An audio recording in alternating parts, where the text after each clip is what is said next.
انسان جب نیک لوگوں کی شان میں غلو کرتا ہے، تجاوز کرتا ہے، باتوں کو بڑھا چڑھا کے بیان کرتا ہے، مقام و مرتبہ حد سے اونچا کر دیتا ہے، تو پھر بنی آدم دھیرے دھیرے دین سے دور ہونے لگتا ہے اور گمراہی کا شکار ہو جاتا ہے۔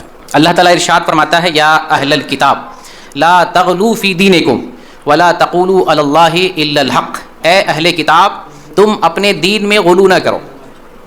کتاب والوں سے اللہ مخاطب ہو رہا ہے، یہودیوں کو اور نصرانیوں کو اللہ کہتا ہے، حکم دیتا ہے کہ تم اپنے دین میں غلو نہ کرو۔ غلو کا مطلب حد سے تجاوز نہ کرو، اور اللہ کی طرف حق کے علاوہ کوئی دوسری بات منسوب نہ کرو۔ اللہ کے بارے میں سیدھی سچی بات، درست بات کرو۔ عیسائیوں کا عقیدہ یہ تھا کہ اللہ تعالیٰ نے اپنے لیے بیٹا بنا لیا ہے۔ عیسائی لوگ 3 خداؤں پر ایمان لاتے ہیں، تثلیث کا عقیدہ، تثلیث یعنی ٹرینیٹی۔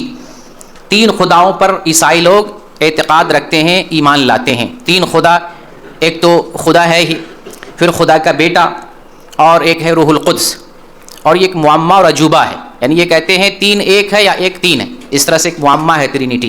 3 چیزوں پر، 3 خداؤں پر یہ لوگ ایمان لاتے ہیں، اور ان کا عقیدہ یہ ہے کہ عیسیٰ علیہ السلام اللہ کے بیٹے ہیں۔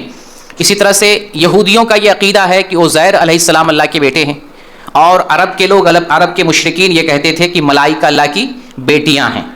تو اللہ کے بارے میں یہ عقیدہ ان لوگوں کا اس طریقے سے ہے۔ اللہ تعالیٰ نے اپنے بارے میں قرآن میں فرمایا، وَأَنَّهُ تَعَالَى جَدُّ رَبِّنَا مَا اتَّخَذَ صَاحِبَةً وَلَا وَلَدًا۔ اللہ کی شان بڑی نرالی ہے، بہت بلند ہے۔ اللہ نے اپنے لیے کوئی بیوی نہیں بنایا، اللہ تعالیٰ نے اپنے لیے کوئی بیٹا نہیں بنایا۔ آگے اللہ تعالیٰ نے فرمایا، وَلَا تَقُولُوا عَلَى اللَّهِ إِلَّا الْحَقِّ، کہ تم اللہ کی طرف حق کے علاوہ کوئی دوسری بات منسوب نہ کرو۔ یہ اہل کتاب کو بھی اللہ تعالیٰ نے حکم دیا ہے، اور میں نے پچھلے درس میں بھی بتایا کہ جہاں کہیں اللہ تعالیٰ دوسری قوموں کو کسی بات پر متنبہ کرتا ہے، اس میں امت محمدیہ کے لیے بھی درس ہوتا ہے۔ یہاں اگر اہل کتاب کو کہا گیا دین میں غلو نہ کرو، تو صرف انہی لوگوں تک یہ بات محدود نہیں ہے، اللہ ہمیں بھی مخاطب کر رہا ہے کہ تمہیں بھی اپنے دین میں غلو نہیں کرنا ہے، تمہیں بھی اللہ کے بارے میں حق بات کے علاوہ کوئی دوسری بات نہیں کہنی ہے۔ لیکن افسوس کی بات ہے کہ مسلمان بھی بہت سے لوگ نہ جانتے ہوئے اور بہت سے لوگ جان بوجھ کر اللہ کے بارے میں غلط باتیں کرتے ہیں، اللہ کی طرف ایسی باتیں منسوب کرتے ہیں جو اللہ کی شان کے لائق نہیں ہے۔